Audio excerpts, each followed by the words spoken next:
So Cork have beaten Clare by a point, of course, at Cusack Park here, of course, at Cusack Park. What a win in the end for Cork, of course. They get the 1 point victory, but of course, in the end, of course, they don't finish in the top two. In the end, it's actually Clare and Kildare who will actually finish in the top two despite this loss. Kildare actually racked up a 13-point victory over Laois at O'Moore Park. So that was a huge win, of course, for Kildare. But yeah, of course, this is the match reaction after Cork have won 22 points to 118 over Clare, of course, at Cusack Park in Clare. I can see a few comments coming in there already.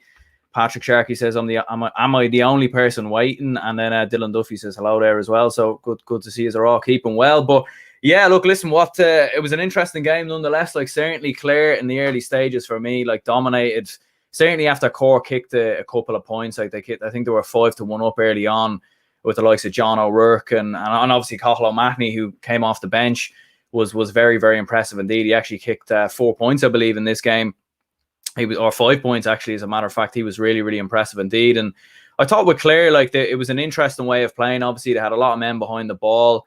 I think they knew very much that even despite the defeat, that they were always going to end up finishing, of course, in the top two places. It would have taken a massive defeat, maybe a 5 to 10, 15-point defeat for Clare to pretty much fall out of those places. And obviously, you had the early chance, Daniel O'Mahony with the foul, of course, on David Tubridy, resulted in a yellow card for Daniel O'Mahony. It was a little bit of a strange one, in all honesty, that it was a yellow card. I really felt like that should have been a black card.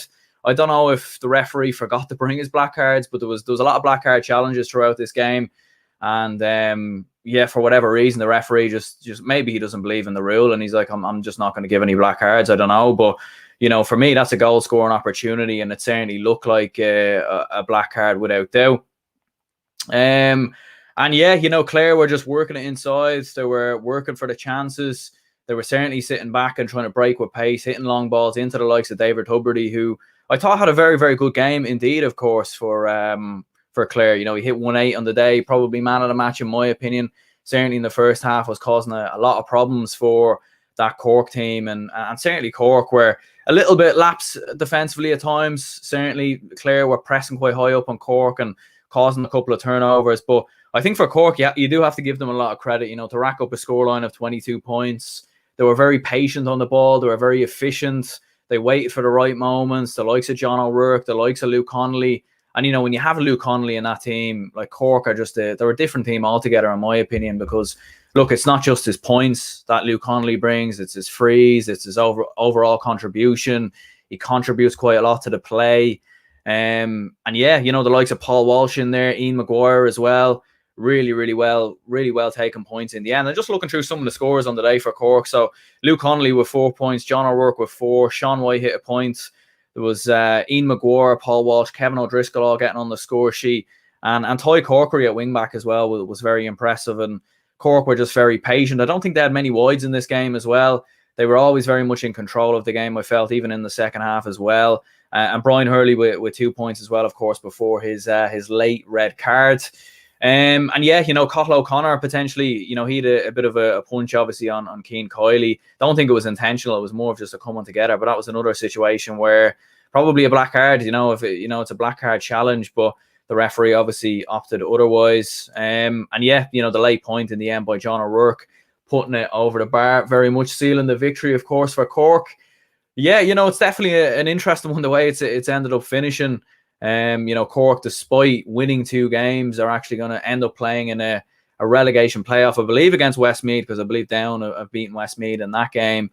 So in the end, a very mad situation kind of in the final. I don't think we'll have many groups where teams finish on 4 points but still end up finishing in a relegation playoff. But Kildare racking up a 13-point victory over Laois, like, that's a huge win for Kildare. I didn't see any of the game. But it'll be very interesting to go back and watch that, and certainly for Laois, it's worrying times for them. I think you'd have to imagine that are very much set to potentially go down to relegation. But yeah, in the end, of course, a good win, of course, for Cork, winning by a point. Let me know, of course, your thoughts in the comments down below who your man of the match was. For me, David Tubridy, I thought was fantastic. He was absolutely brilliant. 1-8 on the day. Owen Cleary as well grew into the game in the second half, hitting 4 points. I thought he was brilliant. Just on his day, like one of the best players in the country, on Cleary. Like he's top class altogether. He really, really is. Comments coming in there for Dylan Duffy there, who says, am I still doing the watch along for Galway and Dublin? I actually won't be, because I've too much going on, unfortunately. And that match is due to throw in there in about 3 minutes. I still have a few more bits to do, so unfortunately I've had to cancel that. But yeah, of course, do let me know, lads, your comments down below, like what you thought of the game in terms of this Cork-Clare game. Obviously, in the end, Cork getting the victory, of course, winning by a point. But certainly in the end, for Cork, going into a relegation playoff, and it's harsh on them in many ways, because you win 2 games, you'd expect that would more than be enough to get into the promotion playoffs. And Cork are a good side. Like, I think if they had have won this game, if they were coming up against a Meath or something like that, I reckon Cork would have beat them. So it's an interesting scenario. But in the end, Cork, the defeat to Kildare, on their own background, their own ground, really, really very much costed them in the end. A comment there from Sort Your Life Out. Back down to Division 3. I think they'll be okay, to be honest. I think they'll be all right. I think they'll find a way to of course to beat Westmeath or Down, or whoever. I haven't seen the final score of that game just yet, but I think they'll find enough. I don't think Cork will go back down, and I think Cork are still a very good team. I don't think it's the end of the world that they haven't been promoted, because I think next season there's a strong possibility that they will be promoted. I think they have the quality in the team. They're bringing through a lot of young players with the likes of Cathal O'Mahony, Paul Ring, a few of the other lads as well. And obviously with Luke Connolly, obviously he was injured in the Munster final, of course, last year. He went off injured, so he came back into the team for this season. So he was very impressive indeed, and kicked a couple of points, contributed to the play absolutely brilliantly. But yeah, lads, I'm going to go ahead and wrap this up here. Do leave a like, subscribe if you haven't already. Let me know down in the comments below who your man of the match was. For me, like I said, David Tubridy for Clare, 1-8. Thought it was absolutely fantastic. And yeah, I'll see you all, of course, for the Dublin and Galway match reaction after the game. And I'll see you later.